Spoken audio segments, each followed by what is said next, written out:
Ohayou gozaimasu. Ohayou gozaimasu. Hi, it's Jess. I am here answering your questions, and I have had a question from Laura.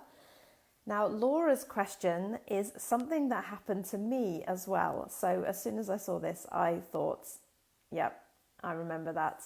So she has been responding when people are asking her a question.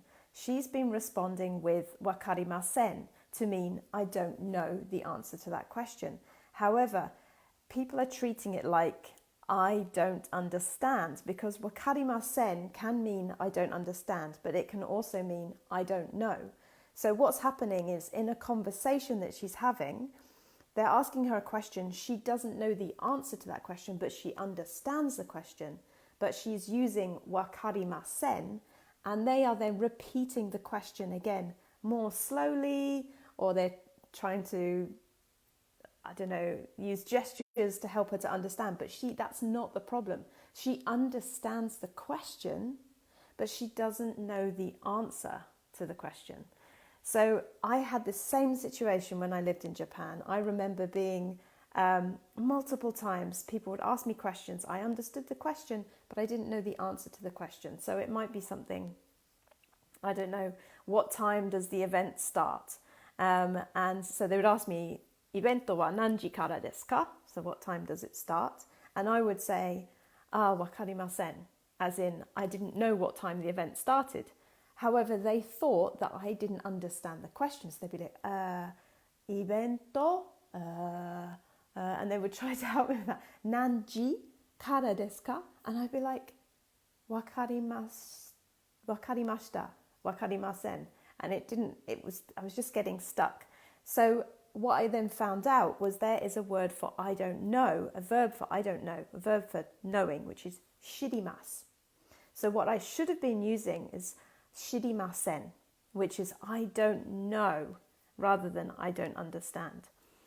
So let me just recap. Wakarimasen means I don't understand, but it can also mean wakarimasen, I don't know the answer to that. However, for some reason, the way that we say it, and perhaps because we're not native speakers of Japanese, perhaps in that particular situation we weren't using it in the right context, people were taking that to mean we didn't understand what had been asked.